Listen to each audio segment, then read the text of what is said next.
We're going to continue reading in holes today. We'll start today with chapter 8. A lot of people don't believe in curses. A lot of people don't believe in yellow-spotted lizards either, but if one bites you, it doesn't make a difference whether you believe in it or not. Actually, it is kind of odd that scientists name the lizard after its yellow spots. Each lizard has exactly 11 yellow spots, but the spots are hard to see on its yellow-green body. The lizard is from 6 to 10 inches long and has big red eyes. In truth, its eyes are yellow, and it is the skin around the eyes which is red, but everyone always speaks of its red eyes. It also has black teeth and a milky white tongue.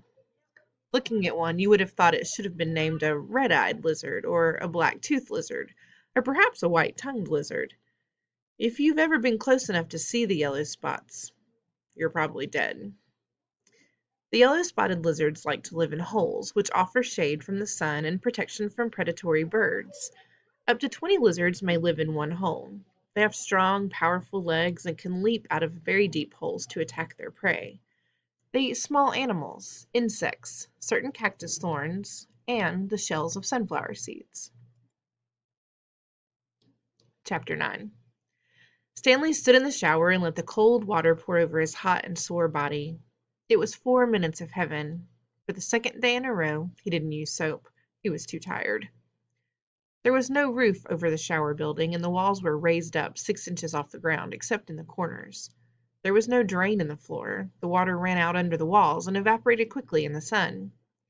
He put on his clean set of orange clothes. He returned to his tent, put his dirty clothes in his crate, got out his pen and box of stationery, and headed to the rec room.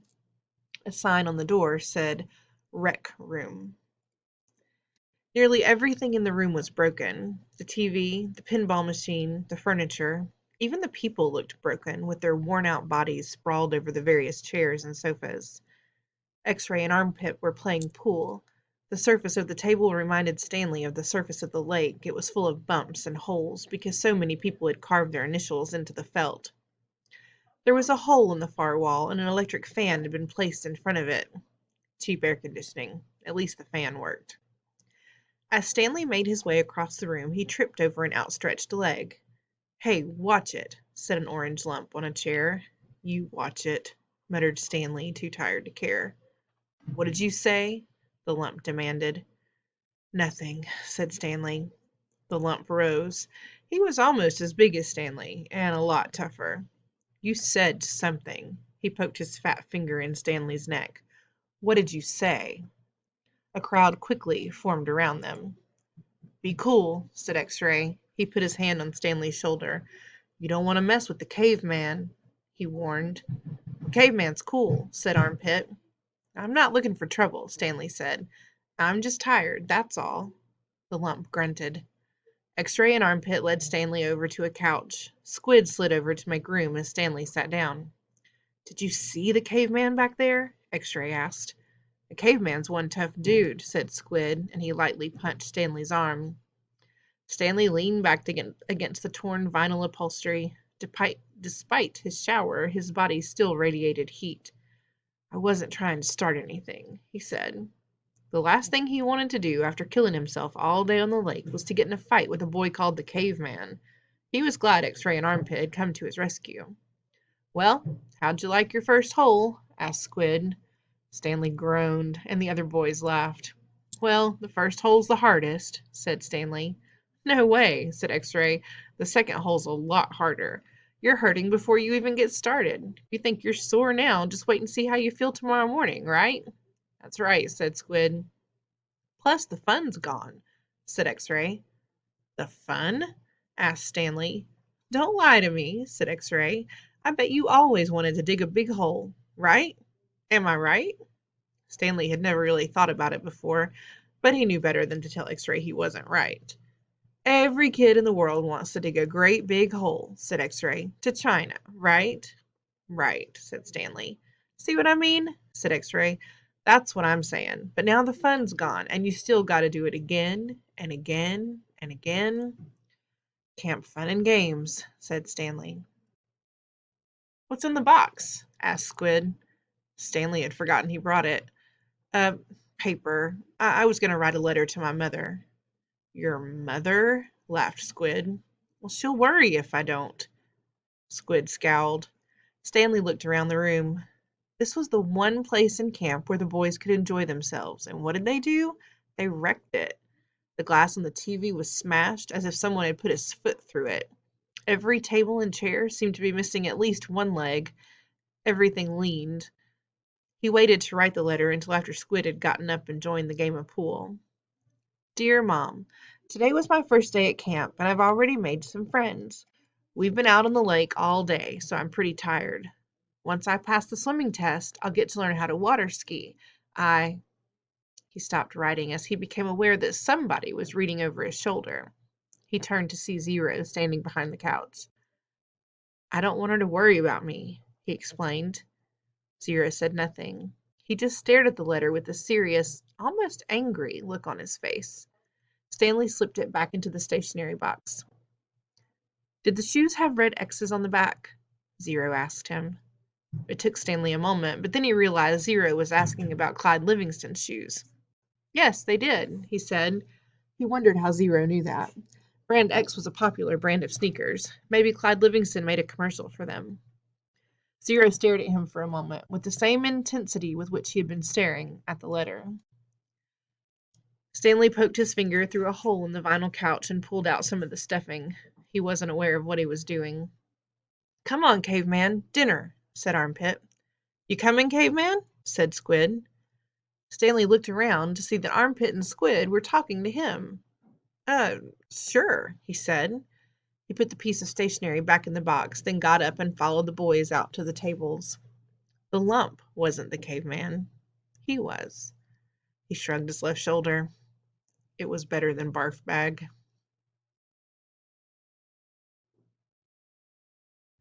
Chapter 10. Stanley had no trouble falling asleep, but morning came much too quickly. Every muscle and joint in his body ached as he tried to get out of bed. He didn't think it was possible, but his body hurt more than it had the day before. It wasn't just his arms and back, but his legs, ankles, and waist also hurt. The only thing that got him out of bed was knowing that every second he wasted meant he was 1 second closer to the rising of the sun. He hated the sun. He could hardly lift his spoon during breakfast, and then he was out on the lake, his spoon replaced by a shovel. He found a crack in the ground and began his second hole. He stepped on the shovel blade and pushed on the very back of the shaft with the base of his thumb. This hurt less than trying to hold the shaft with his blistered fingers. As he dug, he was careful to dump the dirt far away from the hole. He needed to save the area around the hole for when his hole was much deeper. He didn't know if he'd ever get that far. X-ray was right. The second hole was the hardest. It would take a miracle. As long as the sun wasn't out yet, he removed his cap and used it to help protect his hands. Once the sun rose, he would have to put it back on his head. His neck and forehead had been badly burned the day before. He took it one shovelful at a time and tried not to think of the awesome task that lay ahead of him. After an hour or so, his sore muscles seemed to loosen up a little bit. He grunted as he tried to stick his shovel into the dirt. His cap slipped out from under his fingers and the shovel fell free. He let it lie there.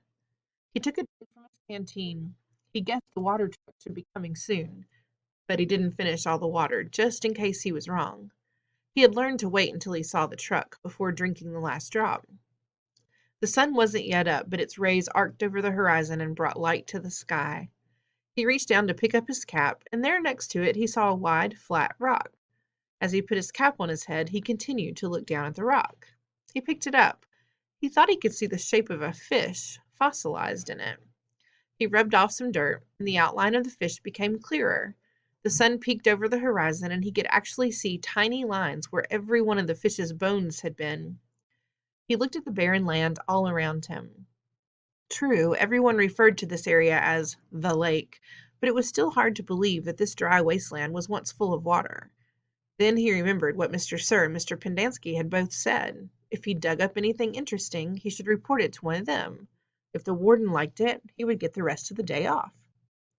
He looked back down at his fish. He had found his miracle. He continued to dig, though very slowly, as he waited for the water truck. He didn't want to bring attention to his find, afraid that one of the other boys might try to take it from him. He tossed the rock, face down, beside his dirt pile as if it had no special value. A short while later, he saw the cloud of dirt heading across the lake. The truck stopped and the boys lined up. They always lined up in the same order, Stanley realized, no matter who got there first. X-Ray was always at the front of the line, then came Armpit, Squid, Zigzag, Magnet, and Zero. Stanley got in line behind Zero. He was glad to be at the back so no one would notice the fossil. His pants had very large pockets, but the rock still made a bulge. Mr. Pendanski filled each boy's canteen until Stanley was the only one left. "I found something," Stanley said, taking it out of his pocket. Mr. Pendanski reached for Stanley's canteen, but Stanley handed him the rock instead. "What's this?" "It's a fossil," said Stanley. "See the fish?" Mr. Pendanski looked at it again. "See, you can even see all of its little bones," said Stanley. "Interesting," said Mr. Pendanski. "Let me have your canteen." Stanley handed it to him. Mr. Pendanski filled it, then returned it. "So, do I get the rest of the day off?" "What for?" "You know, you said you found something interesting. The warden would give me the day off." Mr. Pendanski laughed as he gave the fossil back to Stanley. "Sorry, Stanley. The warden isn't interested in fossils." "Let me see that," said Magnet, taking the rock from Stanley. Stanley continued to stare at Mr. Pendanski. "Hey, Zig, dig this rock." "Cool," said Zigzag. Stanley saw his fossil being passed around. "I don't see nothing," said X-Ray. He took off his glasses, wiped them on his dirty clothes, and put them back on. "See? Look at the little fishy," said Armpit.